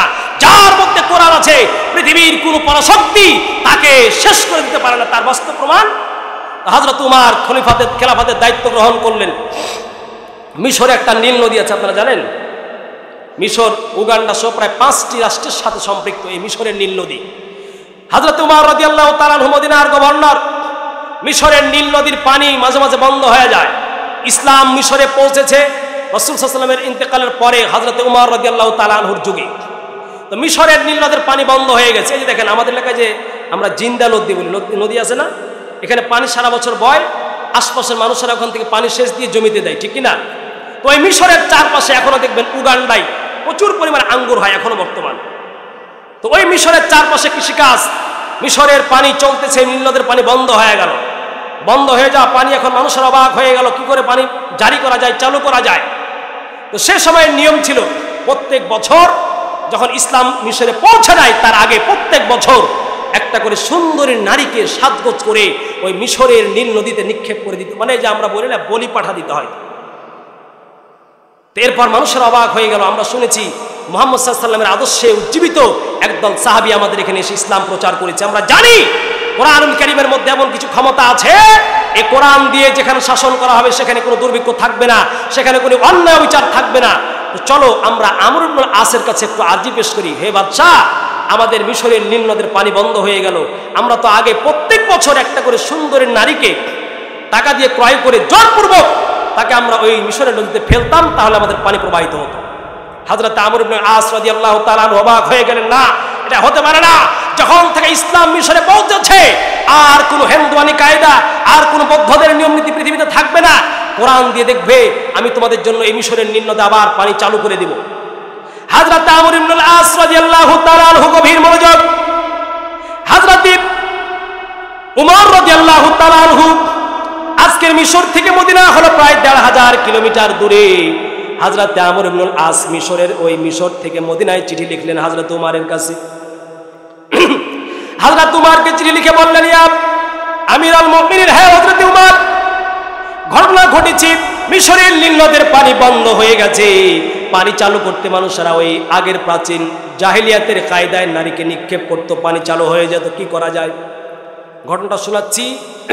আল বিদায়া ওয়ান নিহায়া একটা ইতিহাসের কিতাব আছে, আরবি ভাষায় লেখা, 7 নম্বর খণ্ডের 100 পৃষ্ঠা। তারিখে দিমাশক নামে একটা উর্দু আরবি ভাষায় ইতিহাসের কিতাব লিখেছে, সহিহ সূত্রে বর্ণিত, ওই কিতাব থেকে শোনাচ্ছে। হযরত উমর ইবনে আস মদিনার গভর্নর হযরত উমরকে চিঠির মধ্যে বললেন, হযরত উমর, এই দুর্ভিক্ষ পড়েছে, কৃষকেরা, মিশরের কৃষকেরা কি দিয়ে চাষাবাদ করবে, তারা পথ পায় না, মিশরের নদের পানি বন্ধ হয়ে গেছে। এখন তো আমরা এই মিশরকে বিজয় করেছি, মদিনার ইসলাম পৌঁছেছি, অমুসলমানরা বুঝতে চাচ্ছি যেই জায়গায় ইসলাম পৌঁছেছে ওই জায়গায় অবরকত থাকতে পারে না। কিন্তু বলবেন বাংলাদেশে আছে কেন? আজকে আপনি পত্রিকা খুলুন, কত গুম, মারামারি, কাটাকাটি, ফাটাফাটি, আজকে যেন প্রতিদিন মানুষের হত্যাটা যেন সহজ হয়ে গেছে, ঠিক কিনা? একটু জোরে বলেন না ভাই। আজকে দেখবেন, আরে সারা দেশ তো আল্লাহ আপনাদের দোয়ায় নিয়ে যায়, কি আশ্চর্য, চোখের সামনে মানুষ মানুষকে দোয়াই করতেছে, নিজ চোখে বলতেছি, চোখের সামনে, কোনো বিচার নাই। কেন? আল্লাহ বলছেন, শোনো, একজন মানুষ মানুষকে হত্যা করলে তার বিনিময়ে তাকে হত্যা করতে হবে। ওয়াকাতাবনা আলাইহিম ফিহা আন্না নাফসা বিন নাফসি, সূরা মাইদার 41 নম্বর আয়াতে আল্লাহ বলছে, একজন মানুষকে হত্যা করা হয়েছে, কিসাস হচ্ছে, তাকে হত্যা করো। মুসলমানরা, যদি বাংলার জমিনে একটা মানুষকে হত্যা করার বিনিময়ে যদি একজনকে হত্যা করা হতো, দেখতেন এই বাংলার ভূখণ্ডে, সোনার বাংলায় আর একটা হত্যা মার্ডার হতো না, ঠিক কিনা? এই বিধান ছাড়া আপনি 14 ধারা 50 ধারা 140 ধারা 500 ধারা জারি করে মানুষের মন মস্তিষ্ক প্রসূত এই আইন দিয়ে বাংলাতে হত্যা বন্ধ করা যাবে না। এটা মনে রাখবেন। এটা রাজনীতির কথা, এটা হচ্ছে কোরআনের কথা, কোরআনের কথা। এজন্য গুম, আরে মানুষের জীবনের কত দাম। একটা মানুষকে নির্বিচারে হত্যা করা হচ্ছে, কেউ কোনো কথা বলে না। একটা নারীকে ধর্ষণ করা হচ্ছে, কেউ কোনো কথা বলে না। ইসকন নামে একটা সংগঠন, আপনারা জানেন তো, নাম শুনছেন না? জোরে বলেন না ভাই, একটু জোরে বলেন। আপনার এলাকার মানুষ, আমি বুক খুলে কথা বলবো। এই কথা আমি সারা বাংলাদেশেই বলি। ইসকন একটা হিন্দু সংগঠন, এটা হিন্দু একটা সন্ত্রাসী সংগঠন। এই যে 6 মাসের মধ্যে চট্টগ্রামের একজন বাংলাদেশের অ্যাডভোকেটকে তারা হত্যা করলো। গাজীপুরে কয়েকদিন আগে মাদ্রাসার 11 বছরের কিশোরী নারীকে তারা, কিশোরী একজন আমার আপনার মতো, আমার আপনার মেয়েকে তারা গণধর্ষণ করলো। হিন্দু, এরা হিন্দু, কোনো বিচার বাংলাদেশে নেই। আরে নারীদের ইজ্জত কি এতই কম? আল্লাহ নারীকে কি ইজ্জত দিয়েছে জানো? একটা নারীকে বিবাহর আগে ওই নারীর দিকে তোমার জন্য দেখাই হারাম। যেখানে দেখা হারাম, সেখানে একটা হিন্দু ছেলে, একটা হিন্দু সংগঠন ইসকন নামের এই বর্বর সন্ত্রাসী এই ছেলেগুলো আমার আপনার বাংলাদেশে আমার মুসলমানদের মেয়েকে ধর্ষণ করছে, কোনো বিচার নেই। আজকে আমরা চুপ হয়ে গেছি, নিস্তব্ধ হয়ে গেছি। বাংলার মুসলমানরা প্রতিবাদ, আপনি একটু প্রতিবাদী হওয়ার চেষ্টা করেন। রাসূলুল্লাহ বলছেন, ইজারা মানরা মুনকারান ফালইউগাইর বিহাদিহি। এ মুসলমানরা, আল্লাহর দরবারে তোমার হাত, চোখ, কান সব সাক্ষী দিবে। তোমার সামনে একটা মানুষ একটা মানুষকে হত্যা করছে, নির্বিচারে তাকে গুম করছে, ধর্ষণ করছে, ঈমানি চেতনায় উজ্জীবিত হয়ে তোমার দায়িত্ব হলো, ওখানে তোমার শক্তি থাকলে তুমি প্রথমে তাকে ফালইউগাইর বিহাদিহি, হাত দিয়ে তাকে প্রতিহত করো। হাতের শক্তি নাই, ফালইউগাইর বিহাদিহি ফাইল্লাম ইস্তাদি ফাবিকলবিহি। তুমি যদি না পারো, তাকে প্রথমে তার মুখ দিয়ে তাকে বলো, ভাই অন্যায়টা করো না। তাও পারো না, তাকে এই অন্যায়টাকে তুমি অন্তর থেকে ঘৃণা করো। আজকে আমরা মুসলমান এত পাগল হয়ে গেছি। আরে যে মানুষ মানুষকে হত্যা করছে, যে মানুষ মানুষের অন্যায় অবিচার করছে, যার মুখে দাড়ি নেই, যার নামাজ বুঝে না, যে মসজিদ বুঝে না, যে মাদ্রাসা বুঝে না, আমরা তার পক্ষে দৌড়ায় যাচ্ছি। আশ্চর্য। দেখুন, আপনি চিন্তা করুন, দুঃখ ভরে বলতেছি, গত বছর, এর আগের বছর এই যে মাহফিল যেখানে হয়েছিল, আমি তখন বক্তা ছিলাম সে বছর। আপনার আমার চোখের সামনে মাহফিলটা বন্ধ হয়ে গিয়েছিল না? জোরে বলেন না। আসলে বলুন তো, কোরআনের কথা যেখানে হয় সেখানে কোনো ক্ষতি হয়? আমার আপনার চোখের সামনে মাহফিল বন্ধ হয়ে গেল, তারপর এতগুলো মানুষ মুসলমান একটা কোনো প্রতিবাদ করতে পারলাম না। আশ্চর্য অবাক। এই জন্য ওই পক্ষে যাওয়ার কোনো সুযোগ নেই। কোরআনের পক্ষে থাকবেন, কোরআনকে বুকে এগলে ধরবেন, পৃথিবীতে কোথাও ঠকবেন না, পৃথিবীতে কোথাও লাঞ্ছিত হইবেন না, পৃথিবীতে কোথাও আপনার মান সম্মান হারাবে না। কোরআন নিয়ে মরেন, কোরআন নিয়ে বাঁচেন, দেখবেন পৃথিবীতে আপনার সম্মান আল্লাহ পাক টিকিয়ে রাখবেন ইনশাআল্লাহ। বলছিলাম, হযরত উমরের কাছে যিনি পৌঁছে গেল, সময় মিশরের নীল নদীর মধ্যে বৃষ্টির পানি নাই, পানি বন্ধ হয়ে গেছে। কৃষকেরা কোথায় যাবে? ওমর, আমাদেরকে একটু সহযোগিতা করুন। হযরত উমর বললেন, কি হয়েছে? মিশরের নীল নদের পানি বন্ধ হয়ে গেল, পানি তো আর আমরা প্রবাহিত করতে পারছি না। কার কোল খালি করে একটা নারী আমরা নেব? কেউ দিতে চায় না, কোনো মাই তো চাইবে না। হযরত উমর রেগে গেলেন। কোরআনের সৈনিক হযরত উমর বললেন, ঠিক আছে, দেখতেছি মিশরের নীল নদী, ওই নীল নদীর কাছে গিয়ে দিবা। আমি একটা, হযরত উমর নিজ হাতে চিঠি লিখলাম। হযরত উমর চিঠি লিখলেন, চিঠি লেখার পরে বললেন, এই চিঠিটা নিয়ে গিয়া ওই নীল নদীর পানিতে ফেলাই দিবা। নীল নদীর পানিতে ফেলাই দেওয়ার পরে বলবি, ও নীল নদ, তোমার কাছে চিঠি দিয়েছে আর কেউ নয়, রাসূলুল্লাহর সাহাবী, দ্বিতীয় খলিফা হযরত উমর রাদিয়াল্লাহু তাআলা আনহু।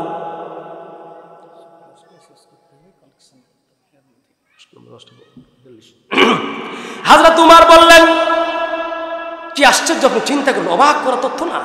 হযরত উমর নীল নদের এই পানি বন্ধ হয়ে যায় তিনি ভয় পেলেন না। হযরত উমর বললেন, ঠিক আছে। হযরত উমর নিজ হাতে চিঠি লিখলেন। চিঠি লেখার পরে বললেন, মিন আমিরিল মুমিনিনা ইলা নীল মিসর, এই আমার মানুষেরা যাও, এই আমার পক্ষ থেকে নীল নদের কাছে চিঠিটা গিয়ে পৌঁছায় দিবা। মক্কা থেকে ওই মিশর হচ্ছে 1500 কিলোমিটার। 1500 কিলোমিটার রাস্তায় আমি উমরের পক্ষ থেকে চিঠি পৌঁছায় দিবা, আর বলবা, ও নীল নদ, উমর তোমাকে সালাম প্রদান করেছে। আর গিয়ে বলবা, ও উমর, ও মিশরের নীল নদী তোমাকে চিঠি পাঠিয়েছে হযরতে মদিনার গভর্নর হযরত উমর। দেখেন, হযরত উমরের মধ্যে কোনো ভয় নেই, তিনি চিন্তিত হলেন না। কোথায় 1500 কিলোমিটার দূর থেকে তিনি নিজে আসলেনও না। এই যে কি ইমানি দৃঢ়তা, কি ইমানি চেতনা! হযরত উমর 1500 কিলোমিটার থেকে চিঠি লিখলেন, নিজ হাতে কলমের কালি দিয়ে চিঠি লিখলেন।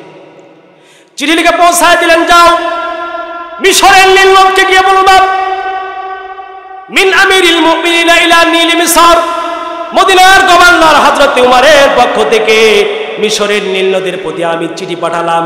তিনি বললেন, মিশরের নীল নদীকে গিয়ে বলবা, ফাইন কিবালাকা ফাইন তাজরি মিন কিবালিকা ফালা ইয়াজরিয়ান্না। ও মিশরের নদী, তুমি মনে রাখবা, এই মিশরের পানি যদি তুমি নিজে নিজ শক্তিতে প্রবাহিত করো তাহলে আজ থেকে আর প্রবাহিত হওয়ার দরকার নাই। আর ওয়াইন তাজরি মিনাল্লাহিল ওয়াহিদুল কাহার, আর তুমি যদি আল্লাহর আদেশে যদি তুমি পানি প্রবাহিত করে থাকো, আমি খলিফা হযরত উমর আল্লাহর বান্দা আল্লাহর গোলাম বললাম, আমার চিঠি পড়ার সঙ্গে সঙ্গে ও মিশর তোমার পানি বন্ধ করা যাবে না, নীল নদ পানি বন্ধ করা যাবে না। আমি উমরের হাতে লিখিত চিঠি পড়ার সঙ্গে সঙ্গেই তোমাকে পানি জারি করে দিতে হবে। হযরত উমর ইতিহাসের পাতায় লেখা আল বিদায়া ওয়ান নিহায়া ৭ নম্বর খন্ড ১২০টা। হযরত উমর ইতিহাসবিদরা বলছেন, হযরত উমরের চিঠি নীল নদে পড়া মাত্রই সঙ্গে সঙ্গে একজন বার্তাবাহক এসে এই চিঠিটা শুধুমাত্র এভাবে ধরে মিশরের নীল নদীতে ফেলা মাত্রই ১৬ মিটার পানি মিশরের উপরে, নদীর উপরে পানি উঠে গিয়ে মানুষের ক্ষেতগুলি এমনিতে পানিতে প্লাবিত হয়ে গেল। একটু জোরে বলেন না ভাই, আরো জোরে বলেন। এই হচ্ছে কোরআনুল কারীমের ক্ষমতাশীল বাদশা। আরে ভাই, বাংলাদেশে এমন একজন প্রধানমন্ত্রী যদি হতো যে সবার প্রথম বাংলাদেশে দুর্ভিক্ষ শুরু হয়েছে, সবার প্রথম লাইভে এসে বলবে, ভাই বাংলাদেশে চরম দুর্ভিক্ষ চলছে, টাকা নেই, ঋণের চাপে পড়েছে আমরা, সবাই 2 রাকাত নামাজ কালকে পড়বেন, তাহাজ্জুদের নামাজ পড়ে আল্লাহর কাছে দোয়া করবেন। এমন শাসক যদি বাংলায় হতো, দেখতেন এই বাংলাদেশের মানুষের ঋণ হতো না, দুর্ভিক্ষ হতো না, কষ্ট হতো না, যন্ত্রণা হতো না। কোরআনের শাসক একজন উমরের মতো থাকলে এদের সোনার বাংলা সোনার মতো হয়ে যেত, ঠিক কিনা? রাস্তা আমরা বুঝি না, এখনো সে আল্লাহ আছে। হযরত উমর মিশরের নীল নদের পানি প্রবাহিত করলেন একটা চিঠির মাধ্যমে। ওই শাসক কোথায় গেল হযরত উমরের মতো? যেই শাসক নিজে না খেয়ে তালি দেওয়া জামা গায়ে দিয়ে গরিব মানুষের বাড়িতে খাবার পৌঁছে দিয়েছে। হযরত উমর রাস্তা দিয়ে যাচ্ছেন, মক্কা থেকে মদিনা থেকে সিরিয়ায় যাচ্ছেন, পথের মধ্যে ফাঁকা জায়গায় বুড়িমা খাবার রান্না করছেন, বাচ্চারা কান্নাকাটি করছে। বৃদ্ধ মায়ের বাসায় হযরত উমর গেলেন। হযরত উমর বললেন, ও বুড়িমা কি খাবার রান্না করো? ওই মেয়ে বলছে, বৃদ্ধ মা বলছে, জানি না কি খাওয়ার, পাতিলে কিছু খাবার নেই, কিন্তু বাচ্চাদেরকে কান্না করতেছি, খাবার জন্য চুলায় আগুন দিচ্ছে আর নাড়াচাড়া করতেছি। হযরত উমর বললেন, ওই বৃদ্ধ মা উমরকে চিনেন না? হযরত উমর বললেন, মারে এই মদিনার গভর্নর উমরকে কেন বলো না? ওই বৃদ্ধ কত সাহসী বৃদ্ধ, বৃদ্ধ বলে উঠলেন, কেন আমি উমরকে বলবো? উমর কি চোখে দেখে না? উমরের মতো এই উমরের শাসনাধীন রাষ্ট্রে আমি বৃদ্ধ খাবারের যন্ত্রণায় মরতেছি, আর হযরত উমর আমার দিকে না দেখে ঘুমায়। কিয়ামতের মাঠে আমি উমরের বিরুদ্ধে মামলা দায়ের করব। এই হচ্ছে রাজা এবং প্রজা। হযরত উমর কিছু বললেন না। কি বলো? আমি উমর, আমার বিরুদ্ধে তুমি নালিশ করবে? হযরত উমর কথা শুনে কেঁদে ফেললেন। বৃদ্ধর কাছে মাপ চেয়ে বললেন, ও মা, আমি সেই উমর, আমাকে মাফ করবেন। হযরত উমর দৌড়ে গেলেন, কোষাগার থেকে 1 বস্তা চাউল আর 1 বস্তা আটা নিয়ে হযরত উমর ওই বৃদ্ধর বাড়িতে নিজেই পৌঁছালেন। এটার নাম হলো কোরআনের ক্ষমতার শাসক। এই উমর কোথায় গেল? প্রিয় ভাইরা, আপনি চিনুন, নামাজি মানুষকে নির্বাচন করুন, নামাজি মানুষের পক্ষে থাকুন, কোরআনুল কারীমের পক্ষে থাকুন, ইনশাআল্লাহ দেশ, জাতি, রাষ্ট্র সব উর্বর হবে। আমি আপনি সবাই সমৃদ্ধশালী হবে ইনশাআল্লাহ। বলছিলাম, এই যে মাদ্রাসা, আপনাদের মাদ্রাসা, আপনাদের টাকা, আপনাদের গাড়ি, আপনাদের সব জায়গা, আপনাদেরই সব। কিয়ামতের মাঠে আল্লাহ পাক বলেন, বান্দা, রাসূলুল্লাহ বলেন, বান্দা শোনো, তুমি মনে করো না মসজিদ মাদ্রাসা তোমার একজনের জন্য ঠেকে থাকবে, ঠেকে থাকবে না। যদি আল্লাহ কবুল করে, হাজার বাধা বিপত্তিকে উপেক্ষা করে আল্লাহ পাক এই প্রতিষ্ঠানকে টিকিয়ে রাখবেন। কিন্তু আমার আপনার দেখার বিষয় যে আমি আপনি কি এই মাদ্রাসায় কিছু দিতে পারলাম কিনা। আল্লাহর পয়গম্বর বলেন, শোনো বান্দা, কিয়ামতের মাঠে যে বান্দা কোরআন পড়েছে, তিরমিজি শরীফের হাদিস, মান করাল কোরআন ফাআল্লা হালালাহু ওয়া হারামা হারামাহু আদখালাহুল্লাহুল জান্নাত। যেই সন্তানটা কোরআন পড়েছে আর কোরআনের উপরে আমল করেছে, আল্লাহর পয়গম্বর বলেন, কিয়ামতের ময়দানে আল্লাহ পাক ওই বান্দাকে 10 জন মানুষকে আল্লাহ জান্নাত দিবেন। জান্নাত দিয়ে আল্লাহ পাক বলবেন, ও বান্দা, আজকে আমি পাওয়ার দিলাম, এই 10 জন মানুষকে সুপারিশ করে তুমি আজকে আল্লাহর জান্নাতে নিয়ে চলে যাও। চিন্তা করছেন কত বড় পাওয়ার। প্রিয় ভাইরা, এখান থেকে আমার আপনার এই মাদ্রাসা থেকে কত ছাত্ররা হাফেজ হয়ে বের হচ্ছে, হেফজখানার ছাত্র, শ্রেষ্ঠ একটা কিতাব পড়ছে। আপনার আমার জন্য তো আরো আগ্রহী হয়ে দরকার। আরে আমি চাইবো আমার একটা কষ্টার্জিত টাকা দিয়ে লাইটটা জ্বলুক, এই লাইট দিয়ে কোরআন পড়া হোক। আপনি কোরআন পড়তে পারেন না, আল্লাহর পয়গম্বর বলেন কোন আলিমান, কোরআন পড়তে পারো নাই, আও মুতাআল্লিমান, তাও পারো নাই, কোরআনের স্টুডেন্ট হও তাও পারো নাই, আও মুহিব্বান, তাও পারো নাই, কমপক্ষে যেখানে কোরআন পড়া হয় ওই জায়গাটাতে মোহাব্বত করো, বিনিময়ে আমি আল্লাহ তোমাকে মাফ করে দিব। একজন সহিহ বুখারীর হাদিস এবং সহিহ তিরমিজির হাদিসটা আসছে, একজন বৃদ্ধ মহিলা, আন্না ইমরাতান বাগিয়াতান, একজন জেনাকার মহিলা, সারাদিন পতিতলায় সে দেহ ব্যবসা করত। এই মহিলা চিন্তা করলো অনেক তো খারাপ কাজ করলাম, সহিহ হাদিস, আন্না ইমরাতান বাগিয়াত রাত কালবান ইতুফু ফি বিইরিন, তিনি দেখছেন আরবের কূপের চারপাশে একটা কুকুর পানির জন্য ছটপট করছে। কদ আতলা লিসানাহু, ওই যে কুকুরকে দেখবেন যখন পিপাসায় প্রতীকের ছাতিকে বিদ্যুৎ, যখন প্রচন্ড খরার মধ্যে যখন পিপাসা লাগে কুকুর তার জীবটা বের করে দেয়। রাসূলুল্লাহ বলছেন কদ আতলা লিসানাহু, ওই কুকুর পানির জন্য ছটপট করছে আর জীবটা বের করে দিয়েছে। তো কুকুর তো আর কূপ থেকে পানি পান করতে পারবে না, দরবালটি লাগবে। বৃদ্ধ মহিলা, ওই যে পতিতলার মহিলা, সুদর্শন মহিলা চিন্তা করলো অনেক খারাপ কাজই তো করলাম আল্লাহ, এই কুত্তাটা আল্লাহর একটা মাখলুক, নিকৃষ্ট প্রাণী হলে তো আল্লাহর মাখলুক, এই জন্য বিড়াল কুকুর পিপাসিত হলে খাবার দিবেন, আপনি একটা হাড্ডি উচ্ছিষ্ট বিড়ালকে দিবেন, ফেলে দিবেন না। আল্লাহর পয়গম্বর বলেন ওই মহিলা, আরবের মহিলা পিপাসায় কুকুর ছটফট করছে, ওই মহিলা তার ওড়নাটা নিয়া আর মোজাটা নিয়া ইন্দারার মধ্যে কুয়ার মধ্যে নিক্ষেপ করল, পানি উঠায়া কুকুরটাকে পান করায় দিল। আল্লাহ পয়গম্বর বলেন কদ কুফিরা লাহা, এই আমলটা করছে এর কারণে আল্লাহ তার জীবনের গুনাহ মাফ করে তাকে জান্নাতি বানায় দিয়েছেন। মুসলমানেরা, একটা নিকৃষ্ট প্রাণী, সহিহ বুখারীর হাদিস, নিকৃষ্ট প্রাণী একটা কুকুরকে পানি পান করিয়ে যদি একটা মানুষ জান্নাতে যেতে পারে, দেখবেন আমার আপনার এই পাশের মাদ্রাসা অনেক সন্তানগুলি দেখবেন মাসুম বাচ্চাদের গুনাহ লেখা হয় না, মা বাবাকে ছেড়ে এসে এই জায়গায় কোরআন পড়ছে, আপনার টাকা দেওয়া বাতি জ্বালিয়ে কোরআন পড়ছে, আপনার দেওয়া কোরআন দিয়ে, আপনার দেওয়া অর্থ দিয়ে কোরআন দেখে দেখে পড়ছে, আপনার অর্থ দেওয়া টাকা দিয়ে এই ঘরের মধ্যে কোরআন পড়ছে। বিশ্বাস করেন হাদিস চালককে বলছি, একটা কুকুরকে পানি পান করিয়ে যদি জান্নাতে যেতে পারে, শ্রেষ্ঠ সন্তান একটা সন্তানের বিনিময়ে একটা সন্তান কোরআন পড়ছে, আপনার টাকা দেওয়া কোরআন দিয়ে বিদ্যুতের বিল দেওয়া হচ্ছে, এই বিদ্যুতের বিলে যদি আপনার টাকা অংশগ্রহণ করতে পারে, কথা দিলাম রাসূলের হাদিস থেকে কিয়ামতের মাঠে আল্লাহ পাক আপনাকে মাফ করে দিবেন। প্রিয় ভাইরা আমার, এই যে মেরমানটা না উঠি আর না দিল না, একটু বিশৃঙ্খলা না করে আমার ভাইরা, এই যে আপনার গোলা ভরা ধান, জমিনের মধ্যে ধান, আল্লাহ বলে বান্দারে এই একটা ধান তুমি যে বিছন কেড়ে আসো, জমিনের মধ্যে রেখে আসো, বিছনটা পচে যাওয়ার কথা, কিন্তু বান্দা আফারাআইতুম মা তাহরুতুন, আমি আপনি বলছি আমি নিজেই কৃষক। আল্লাহ বলে বান্দারে তুই কৃষক না, আফারাআইতুম মা তাহরুতুন, সূরাতুল ওয়াকিয়ার 61 নম্বর আয়াতে আল্লাহ বলেন বান্দা তুমি দেখো না, দেখো না এই একটা ধান তুমি ফেলে আসো, একটা ধান থেকে 70টা ধান বের করি, একটা গমকে ফাটায় আমি আল্লাহ তার থেকে অঙ্কুর বের করতে জেনে গিয়ে আমি 70টা ফেরেশতাকে কৃষকের দায়িত্ব পালন করার জন্য নিযুক্ত করে দে। এই হচ্ছে কৃষিকাজ।